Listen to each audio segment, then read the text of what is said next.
Hi, my name is David Lonebear Sanipass.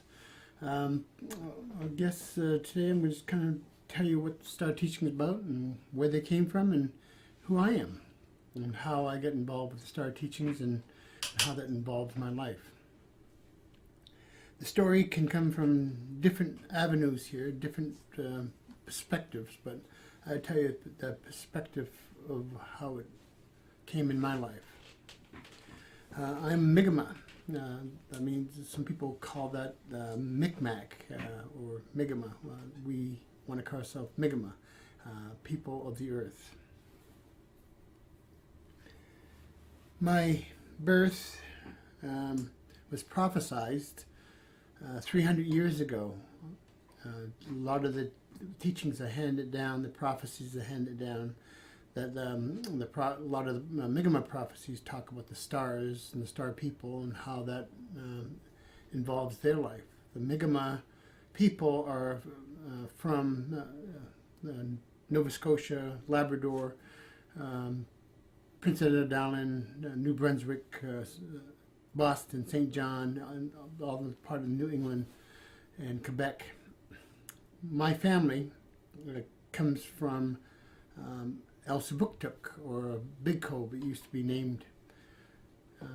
We were partially there most of the time, depending on what time period it was. My mother was born in Shubenacadie. My father was born in Fredericton, New Brunswick. And I was supposedly born in Ellsworth, Maine. Growing up, I heard a couple of versions of this story in my family and who I was and what I was.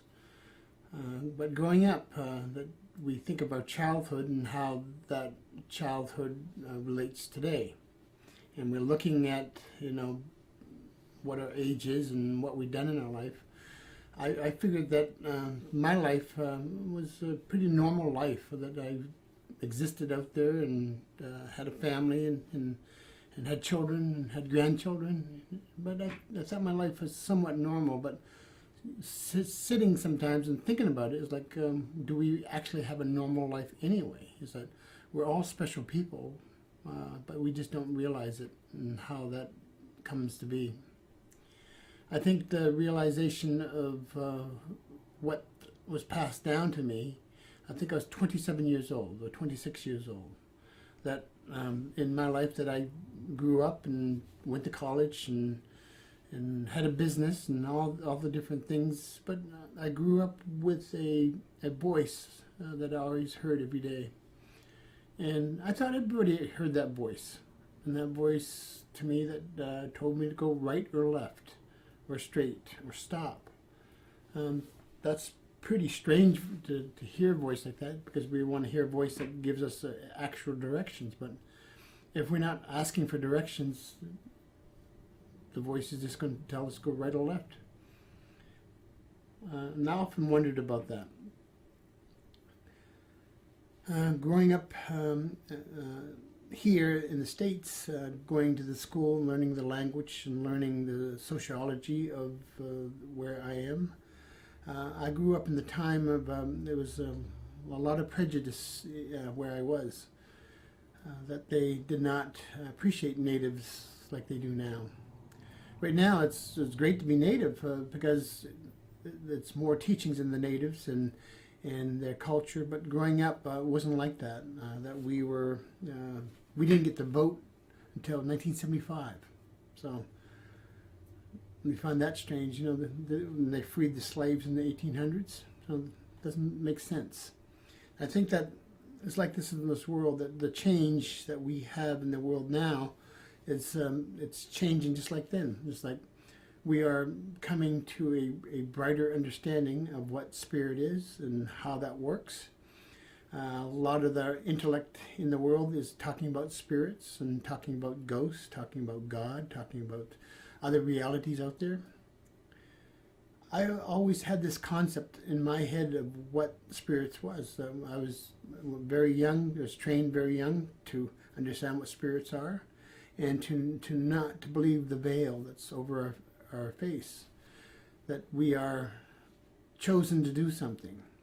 I don't think that's right, that we are not chosen to do anything. That is our choice. And that's hard in this day and age, because by growing up with my elders, that we make that choice anyway. We make that choice that we are wanting to do something different in this world. We want to have peace on earth. We want to be able to give our name to history. So when somebody opens a book or turns on an iPad or something like that, they're going to want to see their name. They did something. I think that has some truth to it, but I think that we have to explore that truth. So really what that truth is that are we chosen to do anything? Is there a creator? Is there a God? Is there a programmer out there that's ready to click a couple of buttons to make us do a couple of things and to go this direction, to make a change or something? I don't know. I don't know that part, but I can only tell you what that perspective for me and how that involved my life. Growing up, I grew up in the non-native community. I went to I would just say that my schools were non-native. We didn't have a diversity of minority, so I was the minority. And of course, that growing up, I was the one that they picked on. And growing up through grade school to junior high to high school, that my world revolved around violence. That junior high to high school, that probably every week that I get in a fight somewhere, kicked out of school many times for fighting. And I guess I had a chip on my shoulder that the non-natives of this world did not understand the Mi'kmaq people, or our culture, or how we worked and what that entailed. They did not want to know the history. They didn't want to know the stories of the Mi'kmaq. I was called a lot of derogatory names. To me, it wasn't derogatory. It was very honorable. They called me a Comanche. But then when they said that, I said, they don't know their history. The Comanche was a very proud nation, and still is. But I ended up fighting quite a lot, and that kind of gave my direction of how I seen the world. But all through this time, growing up, that voice was still in my ear. I heard the audible voice to have that change. But the balance between human and spirit, it's a very fine balance, because we try to balance it out, but we don't really listen to spirit or listen to that voice. And as a youngster, that I didn't listen to it, that I was asked to do certain things in my culture, but I didn't do them. I went and did something else. I'm lucky growing up where I was. I grew up on Lonebear Mountain. That's in Mapleton, Maine. That's the mountain ranges in there. That was my home for many of years, for 27 years anyway. And then that harbored my safety. That was where I grew up and played and hunted, and any time that I was in trouble, I'll go back to the mountain and be able to stay there. But even on the mountain, even the seclusion that I was in, that I heard the voice. I heard to leave the mountain. And at that time that I was being taught by the elders, that I didn't know what the teachings were, or the star teachings were. To me, it was a very vague teaching. There's people that came to where I lived and sat down with me and went over the copper scrolls and the math and history and all the different things that's out there. And not only the ceremonies, not only the drums, we done the drums and ceremonies, but there was other things involved that I thought it was crazy. I thought this is pretty stupid, you know. But doing that, listening and being respectful for the elders, that it was always some strange story, some strange myth, or some strange technology that they were doing. And I sat down for many of years, sitting with paper in front of me and learning some of the ancient language of the vibration of the spirits. I guess I'm not a singer, but I was taught to hum I was taught to click. I was taught to learn what these vibrational sounds were and learn how to write them. It took me 4 to 7 years to even come up with being able to understand or even to write it, because we don't listen hard enough. We don't listen intently on really what we want, the answer right off. We're always looking for that answer, or when Spirit talks, we want that direction. Climb the mountain, you're going to find wisdom. I climbed many mountains, I just was tired. But we are in this age now that we have this technology, which I'm talking on. We have the technology of our phones and the internet to click on just about anything that we want to know, and this machine would pretty well tell us. That's cheating, because I was raised that if I was looking for information, I had to go to a place to research this information. And some of it was libraries. And I went to a lot of different libraries. Library of Congress, the Library in New York, the Seattle Library. I mean, all these different places to look for not the common books, as the uncommon books that was written. I remember traveling to Seattle, Washington to look up what nano meant. And I could not find out what nano meant in the Prescott Library. It gave me small things, but it didn't give me the exact. And I remember traveling there with my car, and it took me almost 4 days to get there just to learn up one word. I think, too, that growing up in West Chapman in Maine, on that mountain, that I was kind of spoiled, too, because they came to me to teach me. And at that time that I was pretty well not open to the teachings. I was young, I wanted to go and play. And I remember one of the elders, Gray Owl, that came to me. He was a very interesting person, because the Gray Owl stood about a little bit more than 6.5 feet tall. And he was kind of thin, but his eyes were gray. And he had long hair, and he had a lot of tattoos on his face. And he used to speak about the world before this, 7,000 years ago, how we lived and how that we got along with nature and got along with our neighbors. When I say neighbors, neighbors here and neighbors up there. That there was actual federation, what you would call it, of different stars. But over the period of at least 7,000 years, those stars were covered up, just naturally, but through the Milky Way. The Milky Way is always going around, and there's dust particles in between different civilizations. And to the next planet system, the dust is covered. We can't see that. We can see it through heat, but we can't see it through the naked eye. So that was covered over. Once that veil was covered over, our belief stopped, because most of those travelers that stopped coming here. And the story stopped, and after all, it was a myth, like it is now. We see lights in the sky and say they're UFOs. And I don't understand that part on some of this thing. It's like, if we see lights in the sky, think about that. Are we going to drive to California at night and drive around with our lights on and come home? That we would want to stay there to find out what's going on. So these visitors that's visiting us today, I think they're here. They're here among us right now. They're just like Grand Central Station. And we go to Grand Central Station. We do not go there to visit people or visit other beings. We go to somewhere else. We don't stop to say hello.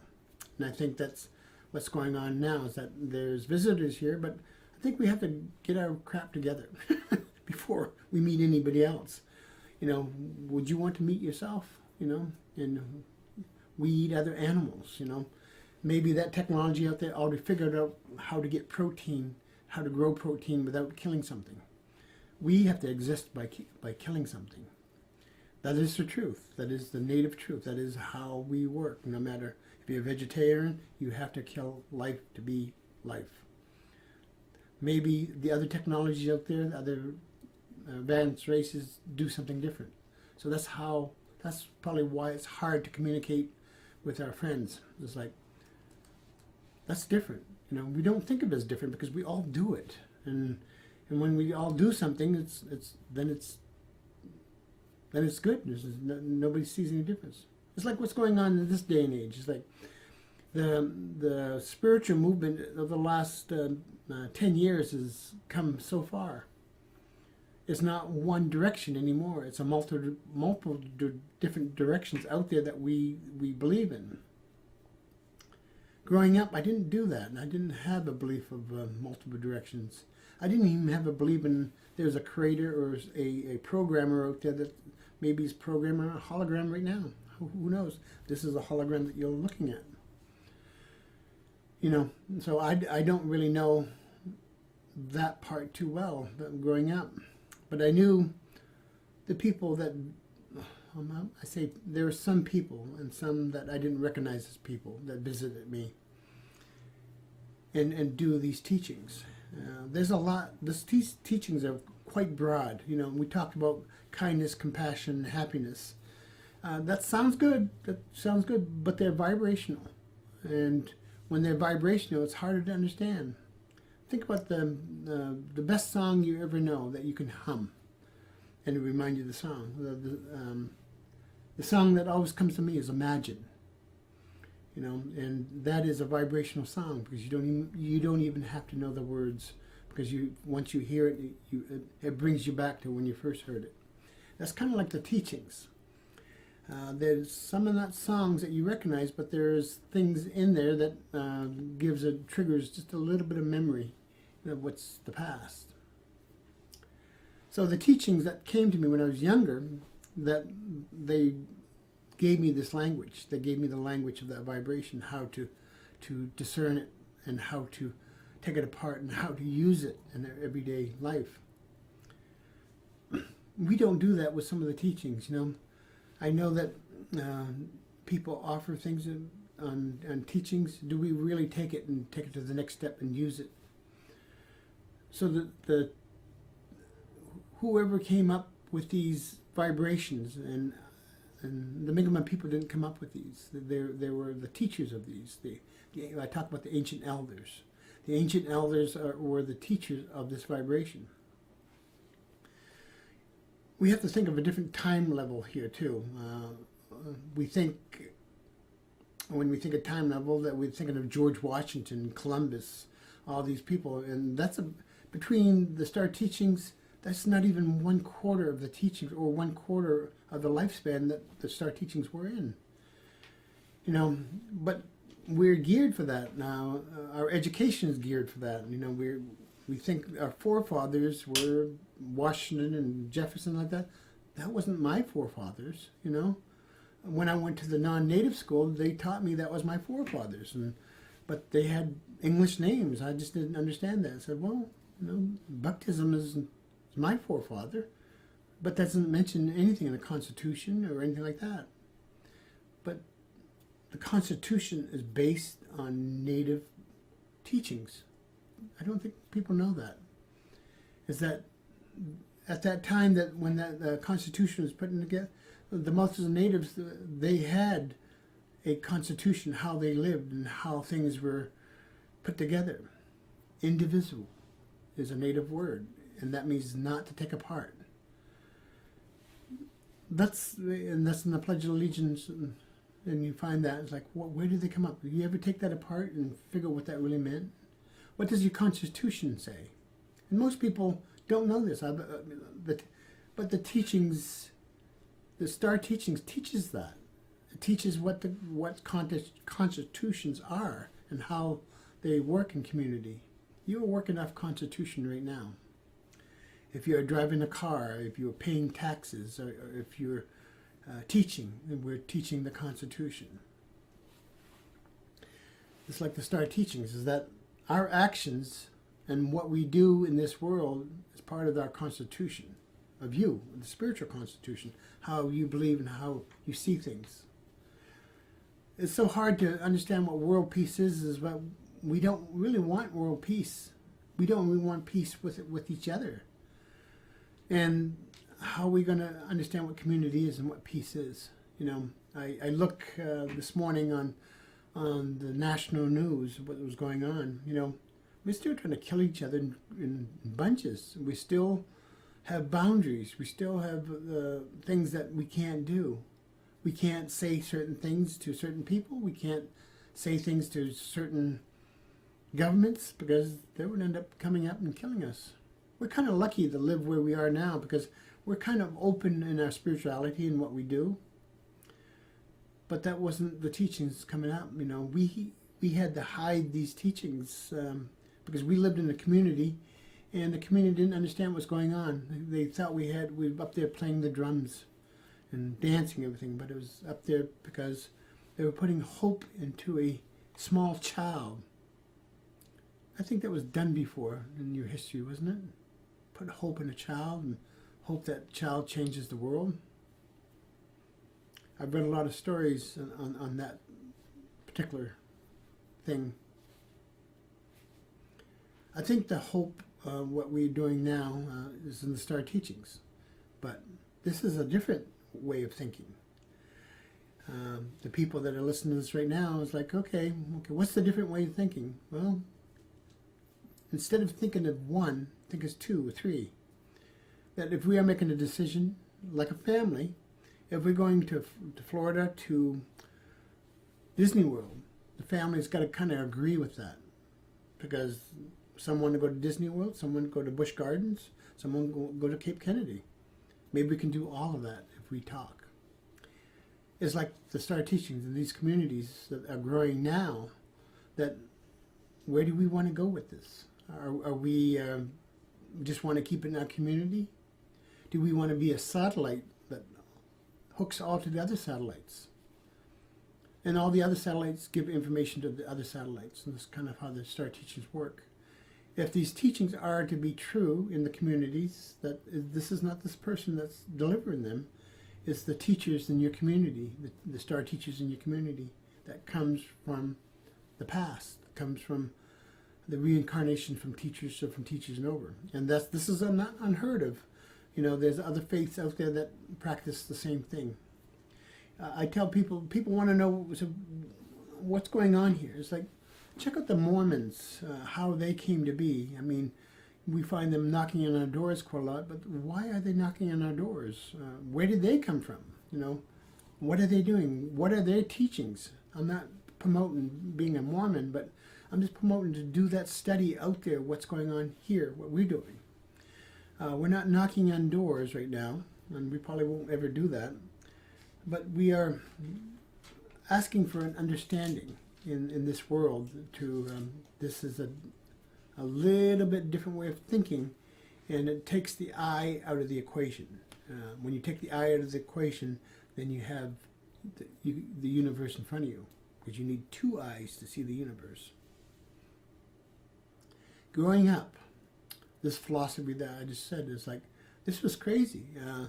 And I think that when we moved into the States, that I'd never heard of television before and the technology. And I remember being in Canada and they saying, there's a magic box out there that you just turn a switch on and you can see the world. And I thought about the teachings that was brought to me, that there is a magic box in the ancients that you could ask any question to and it will answer you. Remember, this is before cell phones. It's before the cell phones. This is, to us, this is common. And thinking about that when I did get to the States, that I asked my father and mother that about this thing that you could see the world, and we couldn't afford one. But where I lived, there was a dump up the road. In the dump, they threw away fridges and all the different appliances and things like that. And I'm an inventor, so I wanted to know what that was. And one day that went up there on a kind of foggy day, there was a TV they dropped off. And there was a big console model. The TV had the TV screen, and also had a record player on top of it. So I convinced my dad to go get it and bring it home, bring it to my workshop. Remember, I didn't know anything about TV and how it worked and what that involved, you know. So they had the schematics on the back of that, and I understood a little bit about schematics on electronics. So I did some studying, and before a week and a half, I had a TV going.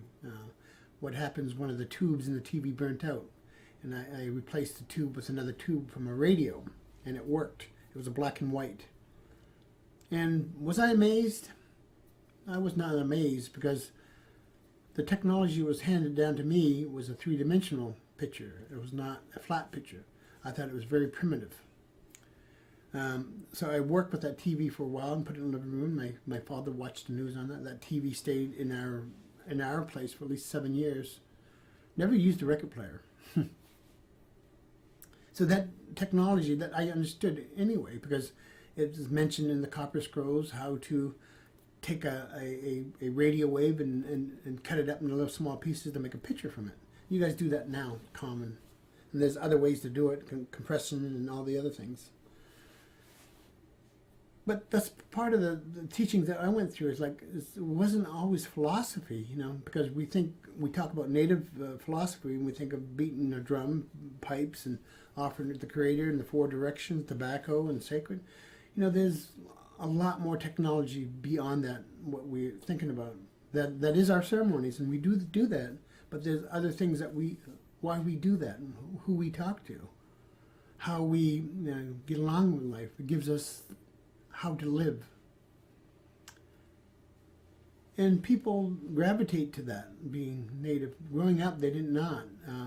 I think after when Dancing with Wolves came out, people wanted to be a native off, and they Googled it and clicked on it, and I got so many calls from that. But we're not like Dancing with Wolves, folks. We are the Star People. We're ancient, very ancient. And what you really see is not what it is.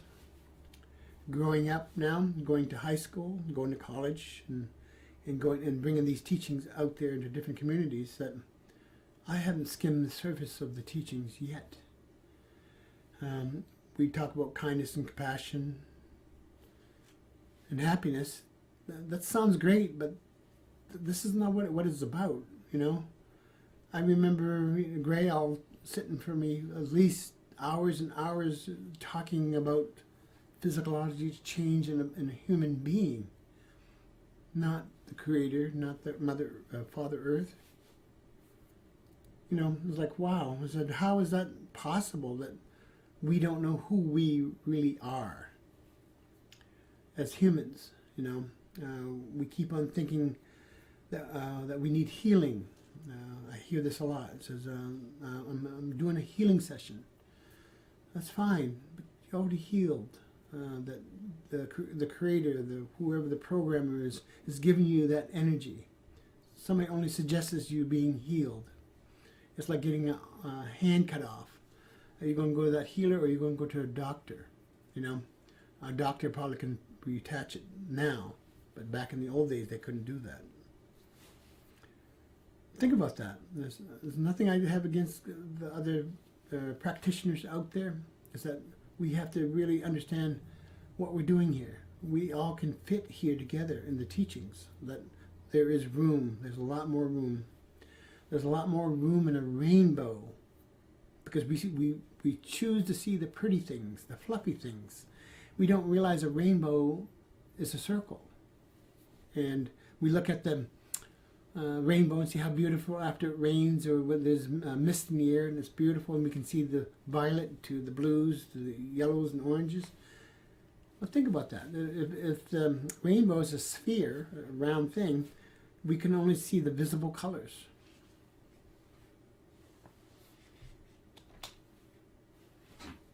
The visible colors. And it's beautiful. But what's the energy that we don't see? There's the inner part of the energy that we are. That's the center of the rainbow. Because the rainbow stays, the bubble stays on top of what we see, but most of that energy goes into the earth. We see a ring around the sun. It's almost the same thing, is that we are seeing a visible rainbow. That's outside the sun, but the sun itself, we don't see all the energy that goes in there.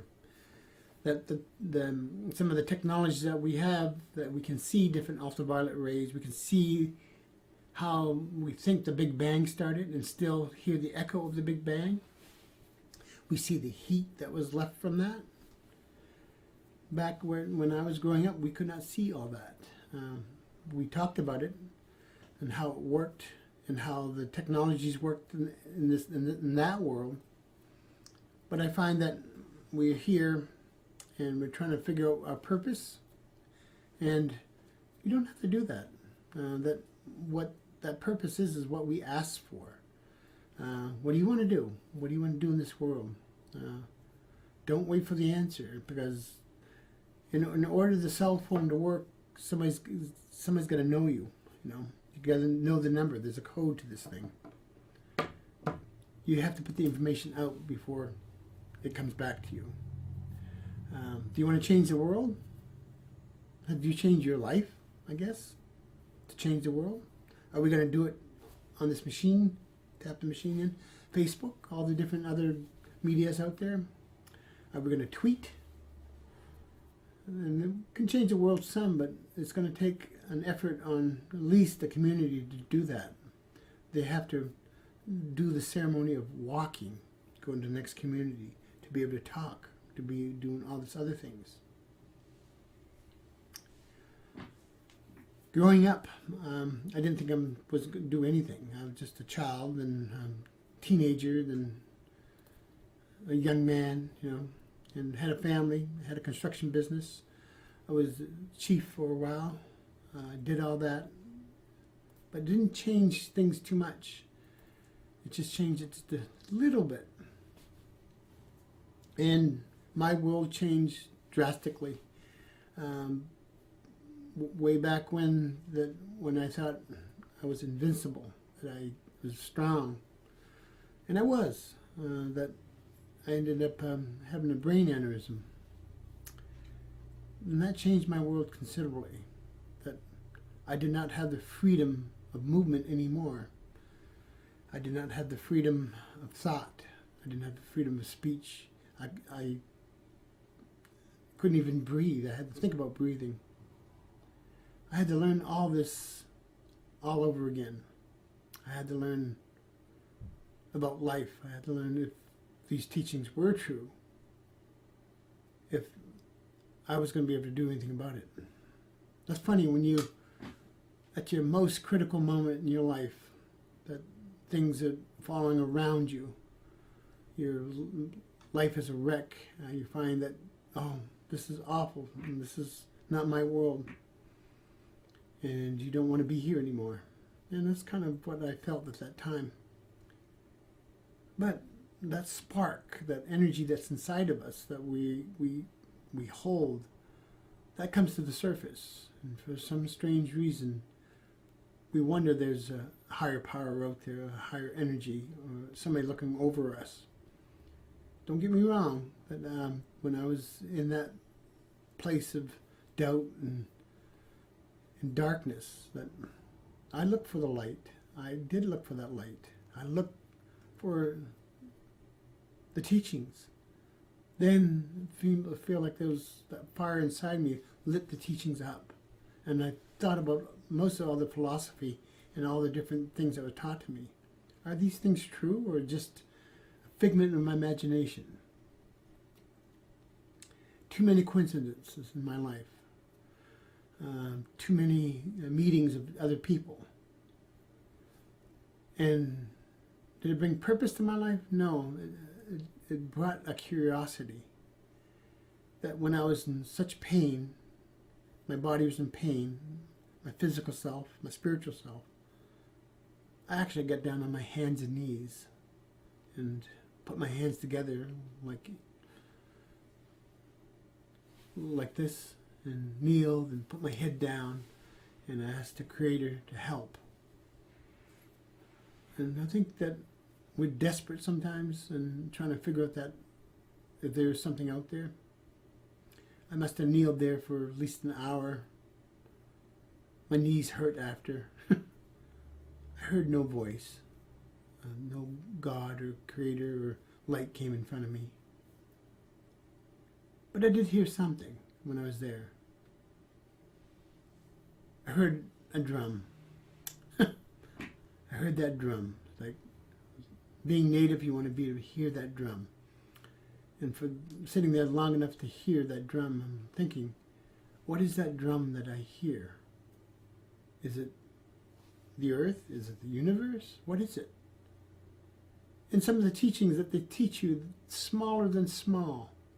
You have an energy inside of you that's smaller than small. That's a universe in a universe. That it takes an understanding where that is. We keep on thinking this mush that we're in is our body. We have these little critters that help us to stay alive. We're in agreement with these critters that, I am going to need energy for this brain, so I have to eat something. I have to drink something to keep myself lubricated. I have to be able to see. We see everything in water because our eyes are of water. When we talk, inside of our mouth is of water. Inside of our ears there's moisture. In our nose there's moisture so we can smell. So thinking about all this and being my knees hurting, that drum that I heard, I listened to it and realized I knew what that drum was. I've heard it before. I heard it when I was in the hospital. It's my heartbeat. It's like that energy that keeps us alive, that pump that's in our chest that pumps all the nutrients to our body to keep us alive, keeps the nervous system working. I heard that ancient drum that all of us have. And we can draw conclusions what it is or how it is. That conclusion that I made that day, that we are a technology. How can some of the nature figure this out and be intelligent at the same time? That we sort of have a spiritual intelligence to us.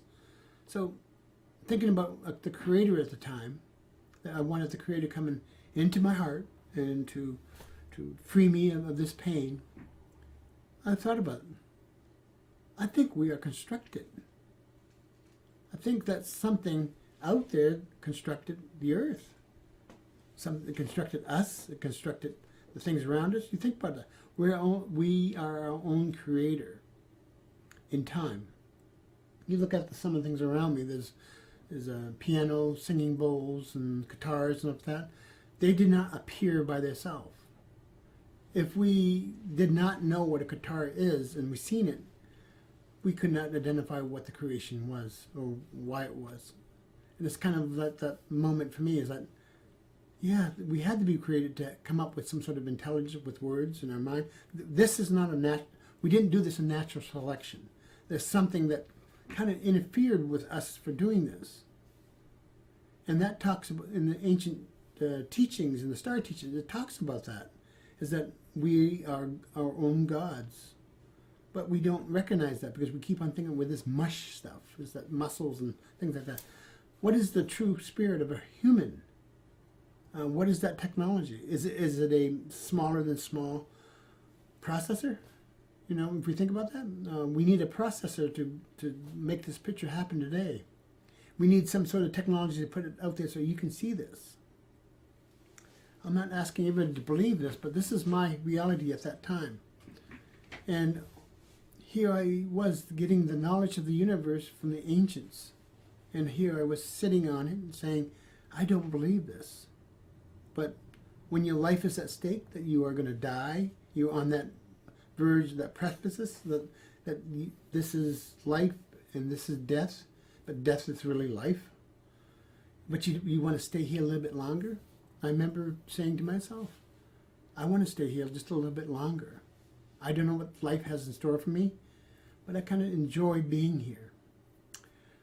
I'm not the happiest person in the world. I'm mostly, I don't know if I'm depressed or people could say that I have PTSD, and that's what I have. But I try to find the light during the day. The mornings is not the greatest for me, or the nights, but I'm here. But I'm here because I want to be here today. And I think we have to say that to ourselves sometimes, is that, do we really want to be here, or do we want to go to the spirit world? Believe me, there's nothing more that I would want to be here. And I ask you guys to think about the same thing. Just because your world is falling apart around you, that is part of life. This world and this galaxy will collapse someday, and it will be something else. bear it just a little bit longer. If you are going through depression, if you are going through that, there is light there to bring light upon your spirit. So that you're no junk. The creator, the programmer did not make junk. It made somebody be able to change this world. And that's you. I think growing up, because I'm a storyteller, and people often ask me, "Is these stories true?" Well, you tell me. You tell me if these stories are true. I know what I tell stories. I don't tell stories from books. I tell stories that's written down a certain way that people can hear these stories in vibration. I'm a musician, so I play in vibration a little bit, and that's transferred, but that's not all the star teachings. That's 1/10 of it, 1/10 of what the star teachings are. We want to put a fuzziness to this star teachings. We want to have something inside of us feeling, oh, this feels so great. Well, it's there. That part is there, but it's not all of it. The star teachings teaches us to be open-minded and be open, spiritually minded. Is that to be open to everything, not to one thing, not to meditation, and not to yoga, not to this, but be open-minded to all of it. How are we going to learn if we go to a library and they said you can only do this first row of books, you can't go up there to read those books. And most of us do that, is we have one row of books, and that's our technology. But if you go up into the funny section or the science section or the novels or all the different things or even the newspapers, that's knowledge. That's part of the knowledge of the star teachings. We're not just one row of books. We're not one row of numbers. There's references through time how to do that, how to reference the information. We should not be stuck on one thing, because if we're stuck on one thing, we're closed-minded. We have to be open. That's what was taught to me, and some people are offended by that, because when I've had people, when I speak in an auditorium or something, that people walk out because that's not my belief, or I don't believe you, or that's not in my teachings. If we are, this is a good way to explain the star teachings. A lot of people ask me, what is the star teachings anyway? And they come to me and they want me to come up with some sort of fascinating answer. And the only answer, I said, the star teachings is everything underneath the stars. And you are underneath the stars. That's incredible, I think, sometimes to think about that. And when I was growing up and I had the brain aneurysm and getting back on it took me 6 to 7 years to get back on my feet. I learned to appreciate life just a little bit more. I learned the breath that we have, with the breath of life, the energy of life, the sight, to be able to see the incredible earth, even on a snowy afternoon, to witness life, to see a baby born, to be in the woods, to see the animals, to see the energy, to be in New York, to see all those people. That's amazing, all those people want to live together. I could never figure that one out. To be able to travel around the world to visit other starlights out there, other star people. To bring these teachings to different communities and seeing them light up. I find it that little boy that the elders entrusted these teachings. I am still that little boy. I'm still at that table listening, because I have not forgot anything what they taught me. I ignored it quite a lot of years, but I have not forgot. That the mention sometimes that we talk about the star teachings and people want to know what it's about. Can't sit down with you and tell you what that is in an hour. In the teachings, in the copper scrolls, they give you instructions how to build something, how to build the human technology, how to get more information in communities, not just one person. One person cannot handle all this information. How to do that, how to assemble that technology. What comes with this is that communities need to be able to understand how to do this. When I first came here, and my elders, was a hard task to come here. My elders told me to come here and share the Star teachings with the non-natives. You got to remember where I came from. This is hard for this person because I grew up in the world of prejudice. They didn't like natives. That when I spoke, nobody listened. I traveled around for many of years to different powwows. But powwows are not like they used to be, believe me. A lot of the powwows I go to, there's a lot of non-natives dressed up like natives. I'm sorry to hear that, but that's the way that it is. Do I have anything against that? Just a little bit. That we should be who we are. We shouldn't try to be something else. If we are to dance, we should dance in freedom, not something else. I know that a lot of people invite me to their powwows to come and speak now. It was because I've been out there for a little bit, but they did not listen at first. I was the entertainment. I was the flute player. And the philosophies I told, that everybody, they had me speak during break when everybody left. So when I gave the Star teaching knowledge, everybody walked away. But I kept on doing it. And I know that several years ago that I was getting upset in this world, that I said, I've been doing this for a while, and the spirit that I talk to says, just do it a little bit more. And I did. And I went out speaking to schools and classrooms and high schools and colleges and different events and talking about the Star teachings, but nobody listened. They thought it was pretty clever, that's pretty clever. And I think about how long I've been doing this with people. It's 42 years. And nobody really listened. They thought it was, that's fun stories.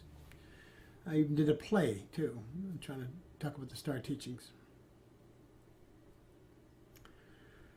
So, several years ago, that I was invited to Plug Pond to tell my stories, and they invited me down there.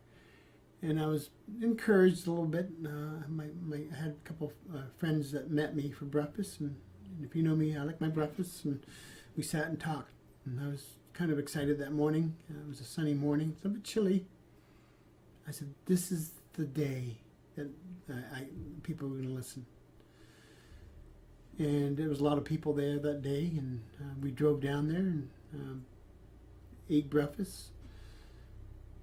I had 3 eggs, cheese, sausage, home fries, toast, and orange juice. It was a very good breakfast. And they weren't small sausages, they were the big ones. So why do I remember that? It's that we try to remember events in our life that things happen to us. So I went down there, and they were dancing and doing everything there, and they invited me 1 o'clock to go on. And I had 1 o'clock to 2 o'clock. So of course they announced my name, and I went on, and everybody walked away. I was in my community that if I was speaking at a longhouse, it's a very big insult if you walked away, even if you did not agree with it. That is a big insult. And so first thing, they insulted me right off and walked away. And I'm sure that members of the Plug Pond will contact me, and I hope they do. I would want to come back and speak. So they walked away. There was only 4 or 5 people that stayed to listen and hear my flute. I played my flute, but there was people in back of me, and they were making noise, and I was trying to speak over them, and they were just talking behind me, and I had the microphone. I even had somebody come up and ask me when the dancing would start. So I was talking, they came right beside me and said, when's the dancing going to start? And I said, well, I'm talking here. So, and I did tell her. So I spoke that hour. People did listen, but nobody responded to it. It's kind of a windy day. My friend that brought me, his name is Dean. Dean is a good friend. He's a farmer. We met several months before, and he said he would help me bring these teachings to the world. Here all the people walked away. And I talked to some people that stayed during the talk, and I didn't want to stay there. I felt embarrassed. And I know that that voice that I hear is, be patient. I'm thinking, I've been patient for 42 years. How much more do I need to be patient? He said, be still. So I think that when I left there, that I took my stuff and talked to the people, I was ashamed. I felt that small. I remember my friend talking to me and encouraging me that somebody, people will listen. And I remember wiping tears away from my eyes, thinking, this is enough. I've done this for 42 years. That my people taking my culture and playing with it, and playing with the spirituality, playing to be natives, and I was mad. I remember being mad, driving home that night, and my friend encouraged me all the way and talking, and he knew I was upset. His name is Dean Taylor. If you can find him online, give him a shout. He's a wonderful person. It's kind of the reason why I'm here, doing this. I'm not very much on the video stuff, but it's kind of why I'm here, to bring these teachings to the world. So I went home and ended up just going into my work. I'm a workaholic, that I try to work as hard as I can possibly work. I'm a subcontractor. I'm a finished carpenter, master carpenter, plasterer, and carver, and everything else. And I'm working on different things, so I kind of engrossed myself in that quite a long time. I drove to work, 3 hours of work, 3 hours a day going to work, driving then coming back, and not understanding. Somebody did hear me that day. I keep on thinking what the Star Teachings is about. The Star Teachings is about spiritual mass, but it doesn't say what the spiritual mass. Somebody did hear me that day. Dean heard me that day. That was the important part of this whole thing, of that trip, of that preface, is Dean heard me. And it traveled from there. The energy was turned on, but I didn't choose to look at it. Went to work, but that voice entered my ear again, that audible voice. So do you remember the Star Teachings, what we asked you to bring to the non-natives? Can you do that? It wasn't forceful. It was my choice. And, to postpone things, I kind of worked a little bit harder and went back into my seizures again. I fell off a ladder. It was probably 3 stories high, and I was doing something when the ladder slipped and it I slid into a barbecue center and broke my ribs, fractured my thigh bone, fractured my wrist, and gave myself a concussion. And ended up still being felt pain. I kept on working, but that voice was still there and asking me. And I remember a couple weeks after the accident, I got a phone call to speak to a group and to come to talk about what the native spirituality meant and how to fit into death. How do we accept death and how natives did it. So I went there and spoke that afternoon, but I did something a little bit different that time. Instead of me trying to speak my words, that I asked there's a process that they've taught me how to translate through spirit, and there's a kind of little process for that. And I asked the spirits to talk through me that day. I remember before I got out there, I was in kind of the side lobby, and before they introduced me, I kind of closed my eyes and put my hands together and asked the spirits, I cannot do this. I need some help. That's all I can remember a little bit, and I spoke for almost 2 hours, maybe 3. Nobody left. They all stayed there. They listened, and they didn't want to go. And the person said, I want to hear you again. Where are you speaking? And I don't know, honestly, I couldn't tell you this very day what I spoke about. It must have been about something, because all those people were interested. And I went home and sat down and thought about it.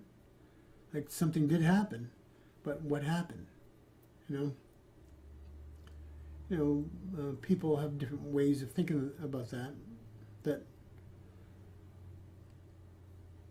way I was taught growing up, that the ancient elders are part of the teachings, and we can access those anytime that we know how to speak through the ancient elders.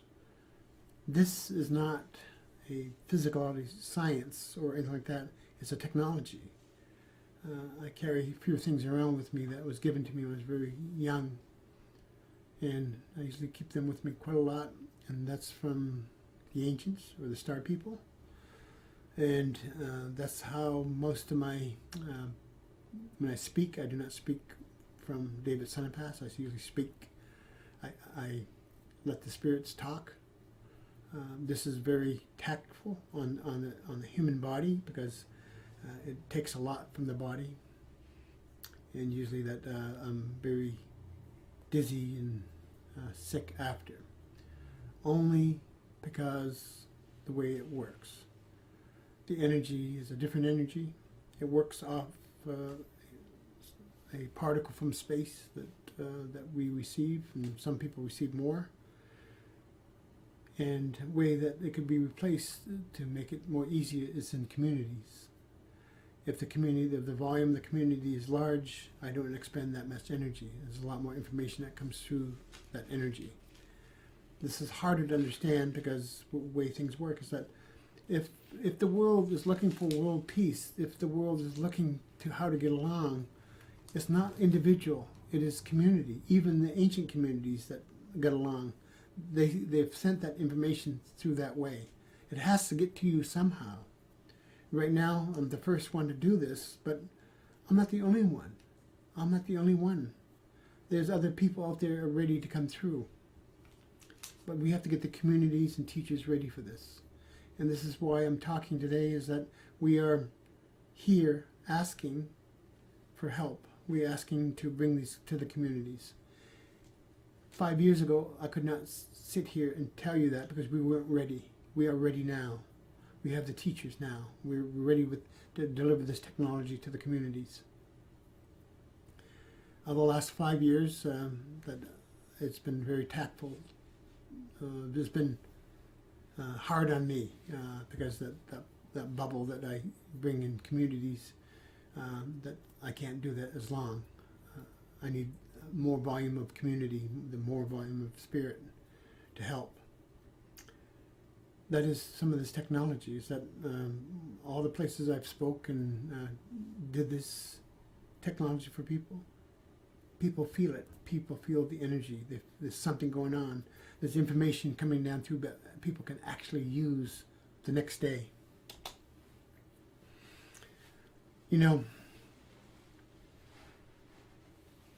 I think about different things. It's like, is this really true? How do this person here talking to you today know this is true?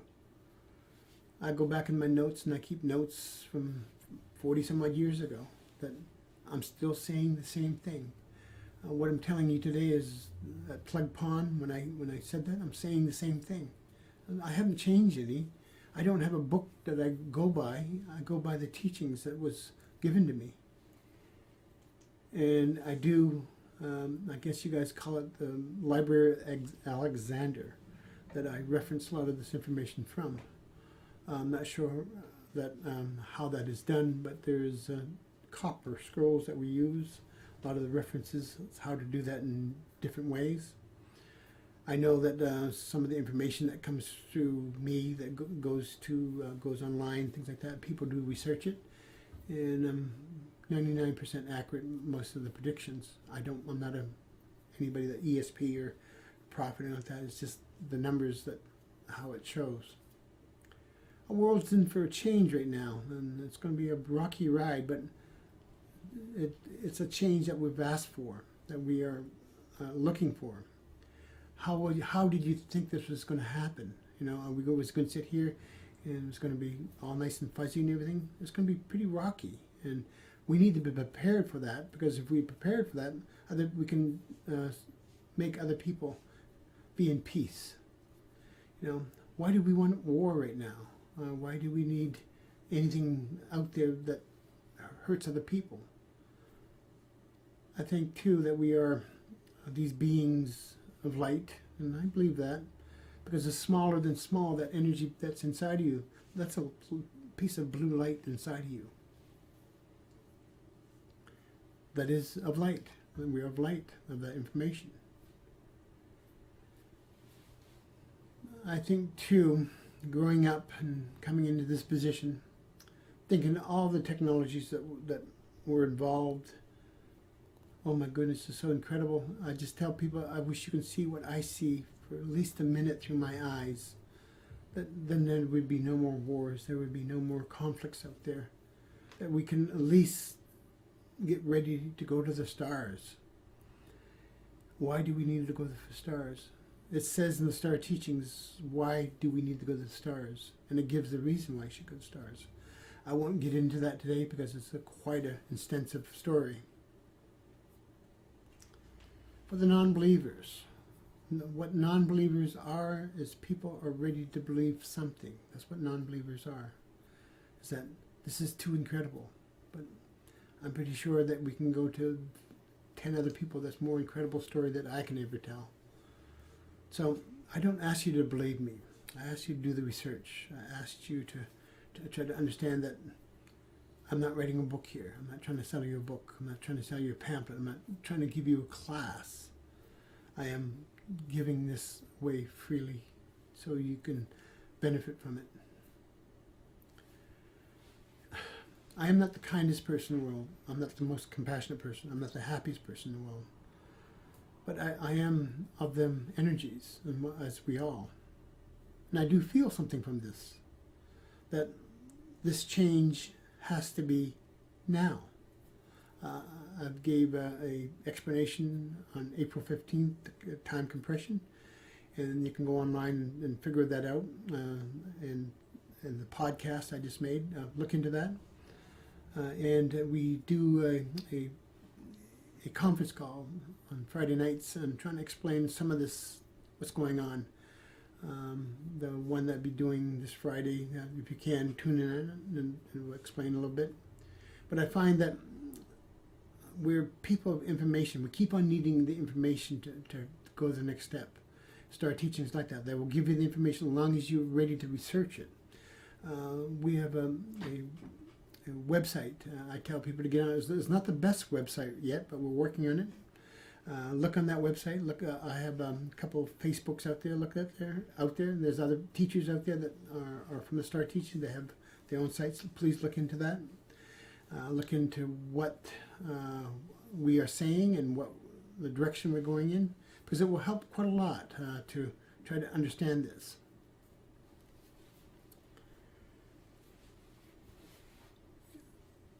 We talk where I come from, Lonebear Mountain. Lonebear Mountain has been protected by the ancients since 7,000 years. It's a very sacred mountain.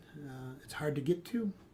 It does not appear on some of the maps only because the mountain's made of iron.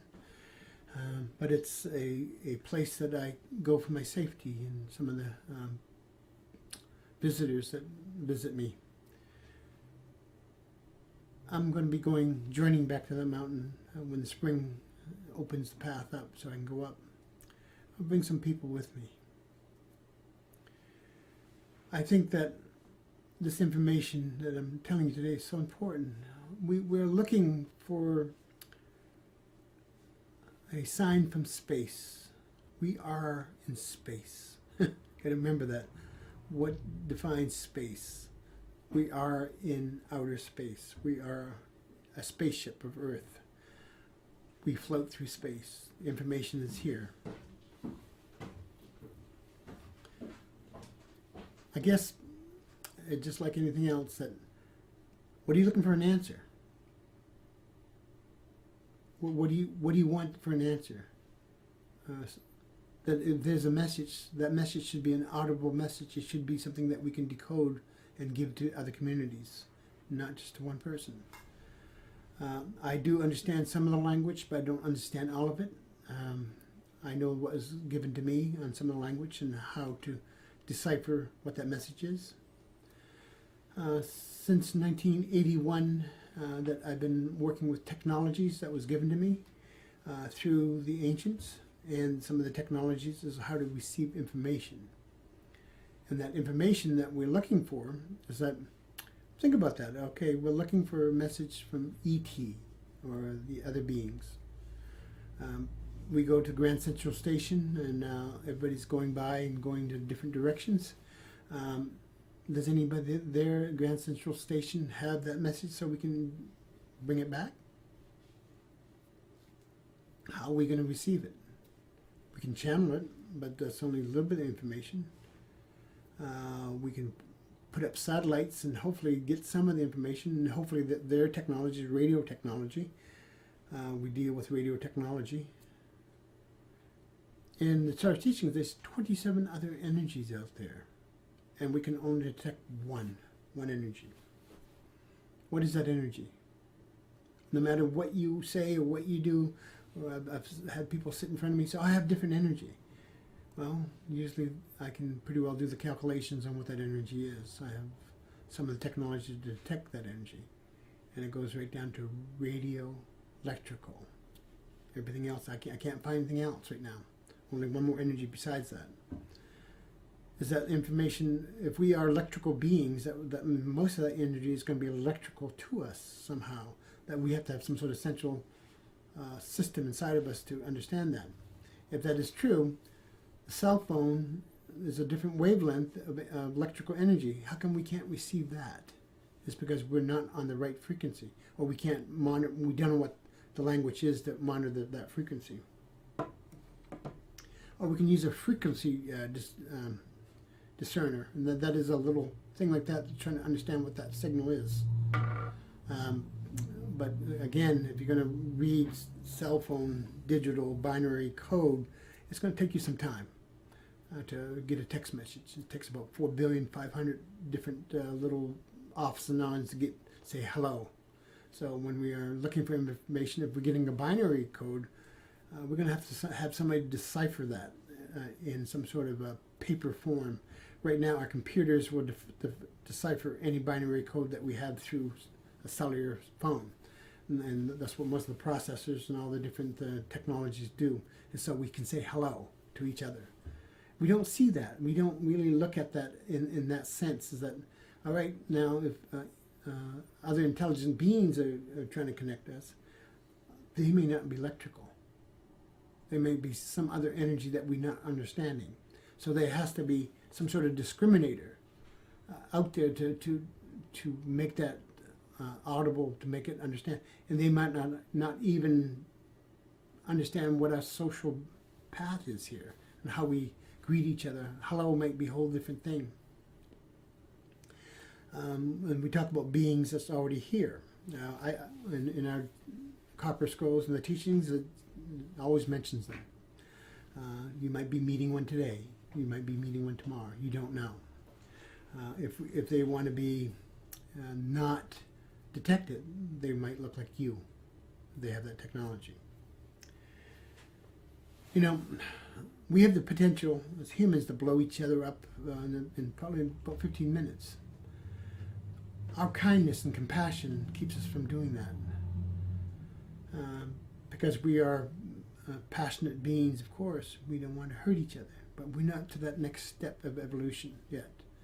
And that next step of evolution that we are looking at is that signal that we're getting from space, that how to build these communities.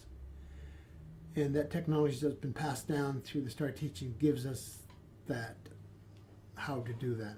And we are actively doing that right now. There's several different things that's going on. My suggestion is get on our website and figure out what we're doing, how to do that. It looks like a simple technology, but it is a very complicated piece of technology that we're working with. So find out who we are. Visit our sites. Contact us. Find out who I am. Find out who the teachers are. That is part of the teaching, that we are looking for teachers of knowledge. I'm looking for you. I'm looking for the knowledge too, that I don't know everything, believe me. I only know 1% of 1%. That we need to come together in some of these technologies and try to come up with an understanding that what is the message, honestly.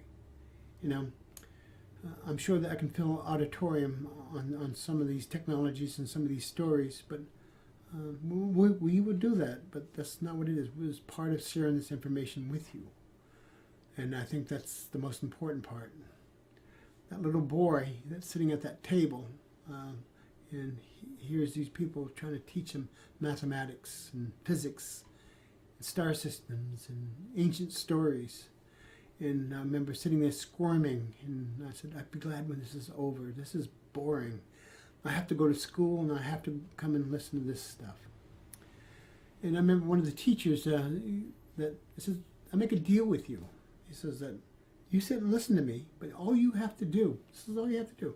He had a cup of tea, a mug of tea, and he filled it up with hot water and put tea in there. And at that time, the tea was available as Red Rose. And he put that down, it was very hot. He said, when you finish that tea, you can go. And as a little boy said, oh, that's a good agreement. So he poured the hot tea, and I waited. I kept on taking and blowing it and listened to him. And in order to get that tea to cool down, it was about an hour and 10 minutes before I can drink all that tea. And I left. I didn't know at the time what the information was being about. I thought they were annoying me. And this was way too much information for a little boy to understand. But over the period of years that I listened to the information these elders were telling me, some of the ancient elders, some of the travelers. And I was like, really? We're not from here? I thought we were from India or China or something.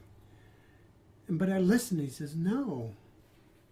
Many thousands of years ago that we came in starships. I said, oh, I know that one. Star Trek, yeah. Kirk and Spock and all that science stuff. I said, no, that's not the way it worked.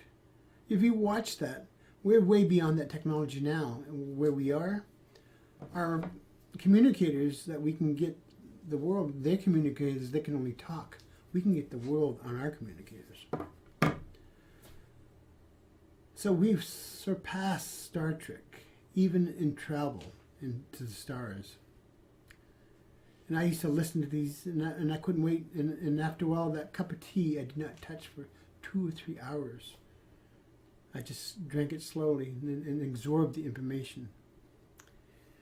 And some of the Star Teaching, some of the stories I tell are incredible stories of starships. Of starships that's 27 miles round, that has a city in it, has a temple in the middle of the starship, that we travel to distant galaxies and distant other star systems. That's so great to think about, that we did have that technology. I don't think them starships are very far away. I think that our mind chooses not to see those. Our intelligence and our belief takes a while to understand what that is, that veil. And I thought E.T. was green. Most of the E.T.s that I know look like me and you. Beautiful beings. And the technologies are way beyond what you ever can possibly imagine. If they did have a weapon system, that this world would not have a chance. They just turn the oxygen off for 5 minutes and the earth would be clean. But that would not be compassionate, would it? That I think that we are part of that star dust, star stuff that's inside of us. And that's what keeps us from eliminating each other. But we're still fighting. But it's solvable. Hunger is solvable. Cancer is solvable. Every disease of the world that we have is solvable. Living forever is solvable. There's animals on our planet that do that anyway. It's just, why do we choose to do this? You know, some people say, how come we can't live 800 years? Well, I think we can. And there's beings on this earth that have lived 800 years and more. They've figured out age is a disease of spirit belief. That's all. Like, wow, that's incredible. You know, I think too that we are looking for the elixir of life somewhere in South America in a temple that's the elixir is just sitting there. We just got to go drink it. I think partially that's true, but I think that the elixir that we always have, that blue star that's inside of you, is part of that elixir. You don't die. The human body may die, but the spiritual self stays there. The reincarnation stays there. And we're not always reincarnated to this earth. And we're not the big and bad here. We think we are. We think we're the center of the universe. Remember what the teachings were 300 or 400 years ago.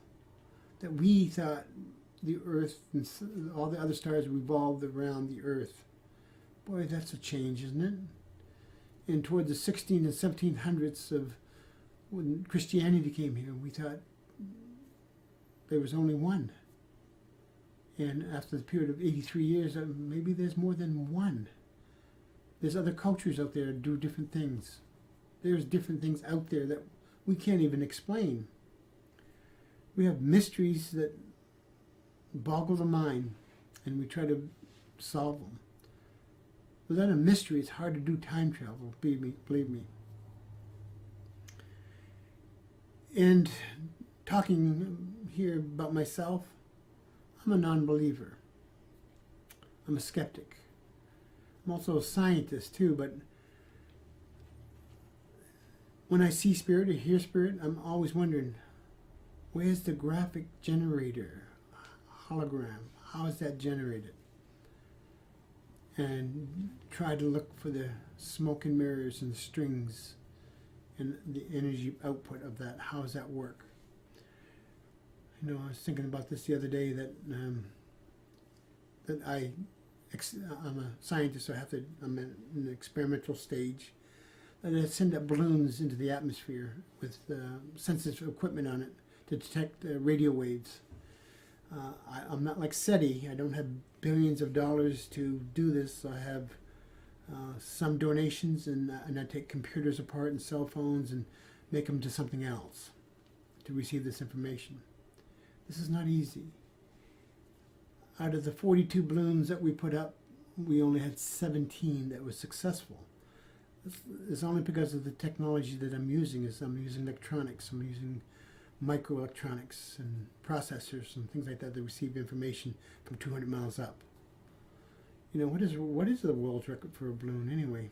I think it's like 200,000 feet. But I'm not trying to break records. That some of these technologies that was given is how to build a spacecraft that's lighter than air, that goes into space and comes back. And you can see some of this online if you wanted to.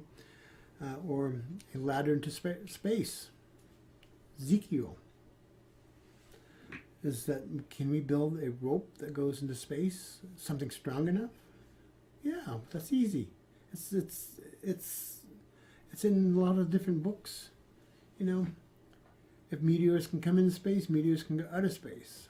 We can, if we had a ladder long enough or elevator long enough, a space elevator, we don't need rockets anymore, do we? Why don't we do that? Because it will put NASA out of business. They're in for making money, just like some other organizations out there.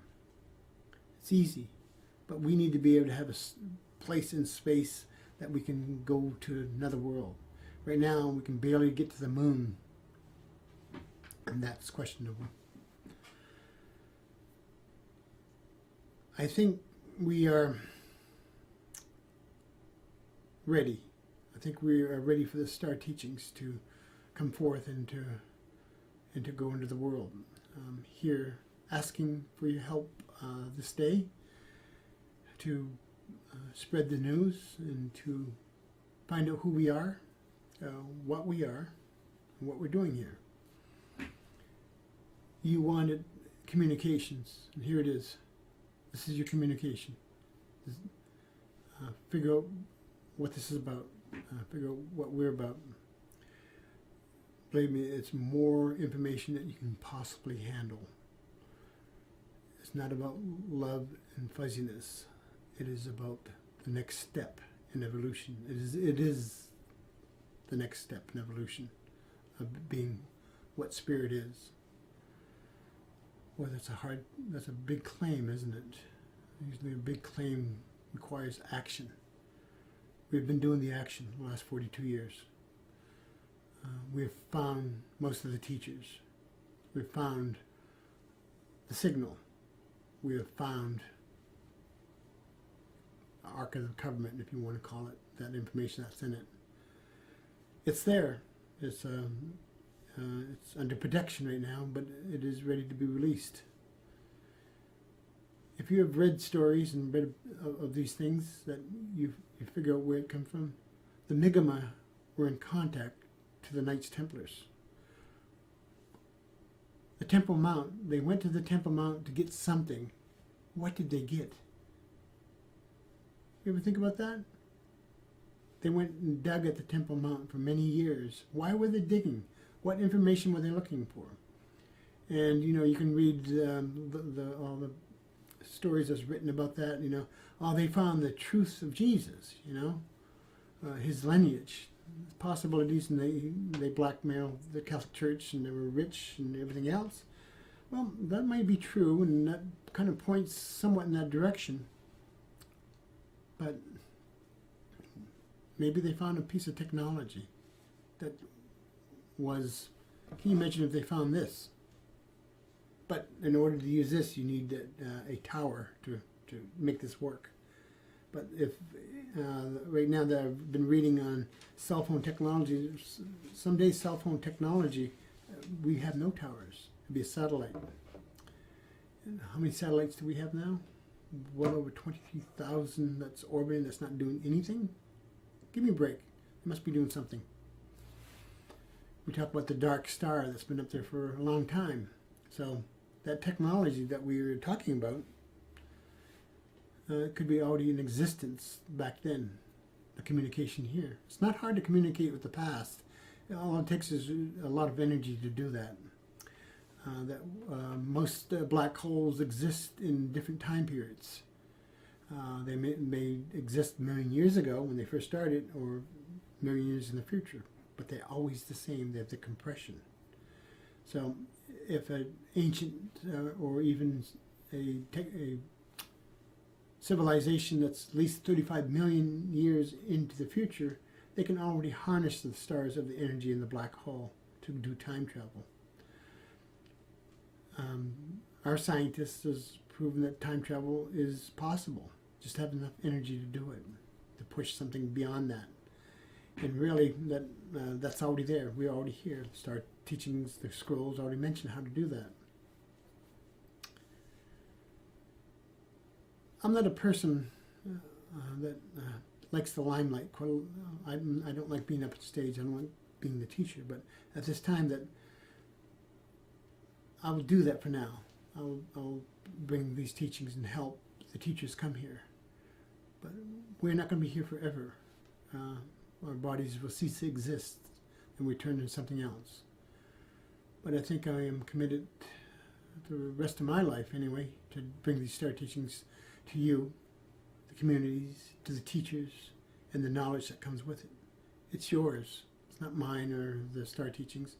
These were brought through the connections of the ancients and of the visitors to bring to you. So you think about that in time travel. It has a lot to do with it.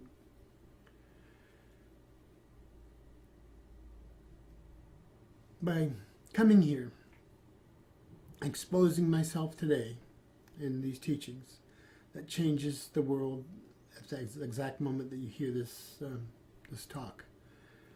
It changes everything. That we have to seek knowledge. But how do we determine what knowledge is? Knowledge is turning over rocks and understanding what's underneath that rock. Every rock that I ever turned over, I found something so interesting that I couldn't fathom it. It didn't make sense to me. But we step on rocks each day. We climb mountains out of rocks, you know. What does that tell us? That tells us there's information hidden here somewhere. And once we get to a certain level of knowledge, where there's rocks, and because I've heard this story 100 times before from my elders. So for many of years, I went over turning over rocks. And it's like, holy gee, there's a snail or some critter underneath there, or there's nothing. Reading the Copper Scrolls when I was in North Carolina, we were working on a project down in that area that we went to the Biodome. John Denver built this many years ago. It's a big round sun house. If you don't know what that is, look it up. We can put information online what we're doing. We embedded a granite stone into the ground, dead center of that Biodome. We placed a crystal on top of this granite, and we're hanging a crystal from the top that is works as a resonator. That what a resonator is, it takes energy around the surrounding field and makes it audible or makes it useful that we can feel. And we can control this energy by like a sound wave, a sound electrical pattern. It's an actual energy that makes a bubble around whatever it is, and it brings the spirit closer to that vibration. Is that when we work with vibration in that spirit, a spirit is vibration. It's just not a mystical thing out in the mind. As a scientist, that I didn't want anything fuzzy. I didn't want anything that was I didn't believe it. It's like angels. I'm not saying angels are not true. I believe they exist. But in that resonance that we were talking about, it's like, you ever pray sometimes and it feels so right, but can you pray in the car where it's noisy? You have to have some sort of connection to the heavens, and we do at a certain point. But using the resonator, that we have a better connection to the heavens and to the past and to the future. It brings us in resonance to whatever the energy is at that time. We talk about ley lines. I've researched a lot about ley lines and what they were. And again, I won't get into that, but there is some sort of energy pattern going on. Of course, it deals with some sort of vibration of electricity that is measurable. When I first heard them, it didn't make sense because I thought they were imaginary lines like the equator. I could never find the equator. But on globes, it looked like this great big gold strip around the Earth. I never could find that. But ley lines have some little bit of truth to them. That something is going on, but I'm not sure what. It's like that experimenting using vibration on a flat place, and they're taking a bow from a violin and striking all these different patterns. So there's something to that, to the Earth. But as a scientist, I have not really delved into that quite a lot. So that project down there, what we're working on, and we'll be going down in a few weeks to work on that project. And hopefully that can at least try to get it started by the end of the month. And I think that a lot of the other information out there that we're doing, that it's just a matter of time just to get it working and people involved. Right now, the Star Teaching is a very small organization. It's growing very slowly, but it is growing. And I think, too, that it's like this information that goes out and people looking at the information that we can have some more assistance to activate a lot of different sites like this and travel. I come from my background, my family. I don't come from a science background through my family. I come from a artist background, I guess you can call it. My mom and dad were basket makers. That we made baskets for a living. That's how we made our living. We took trees and made baskets out of them.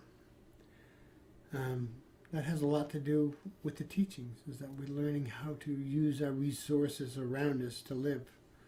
And growing up, I didn't think that was very glamorous. You know, my resume, you wouldn't put, yeah, engineering, and I'm a basket maker.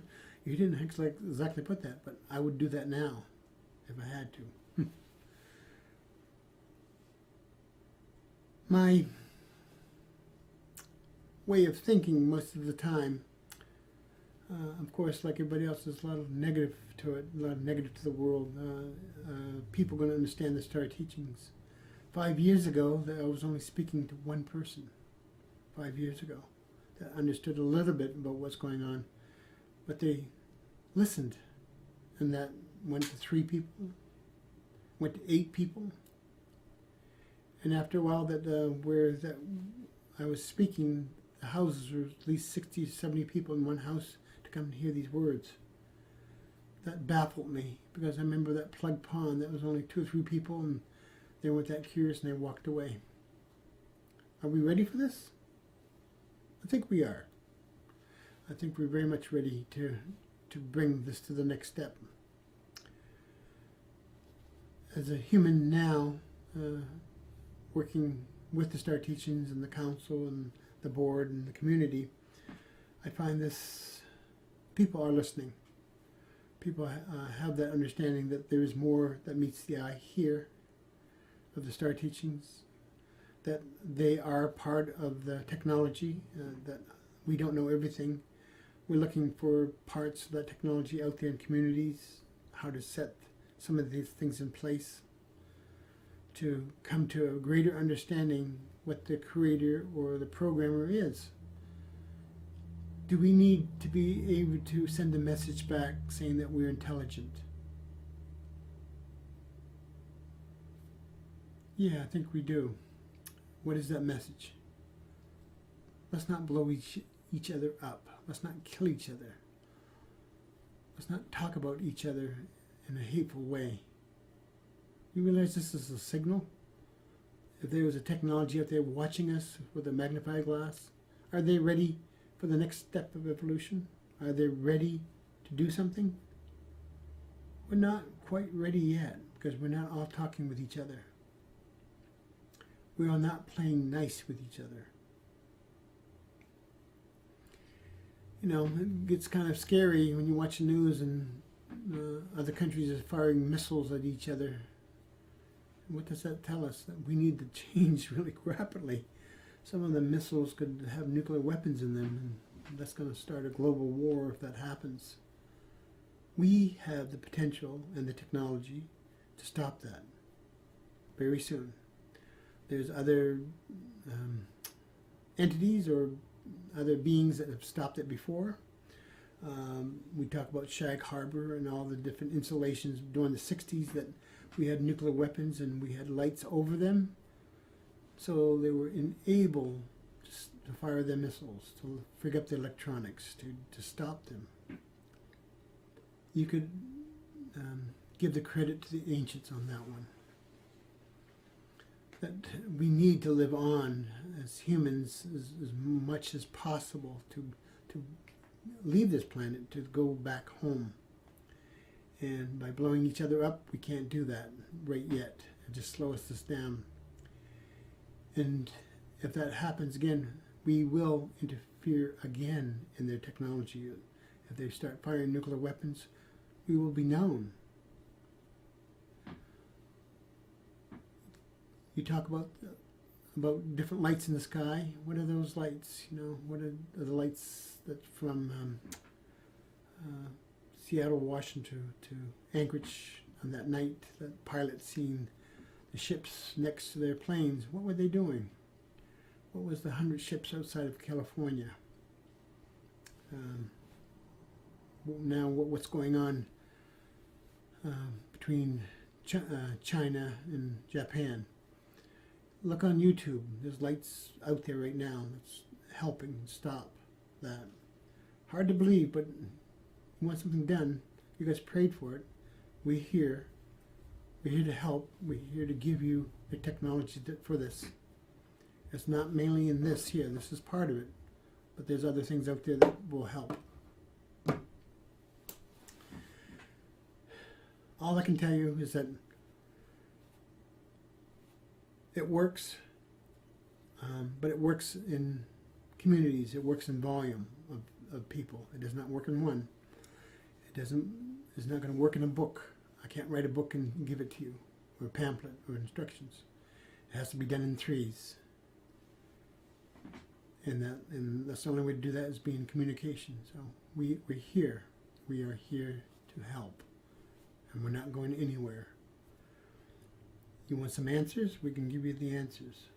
We've been working on those answers for years. I just want to tell you this afternoon that I am honored to talk to you this afternoon. And I encourage you to get more information on what's going on and what the Star Teaching is about and who the teacher are, who I am, who Matthew is that's helping to bring this technology to the world and the information. I thank you, Matthew. I'm very honored to be your friend. And I hope that you people out there listen to this message and take this message wisely to the world. These are my words, David Lonebear Sanipass. Thank you.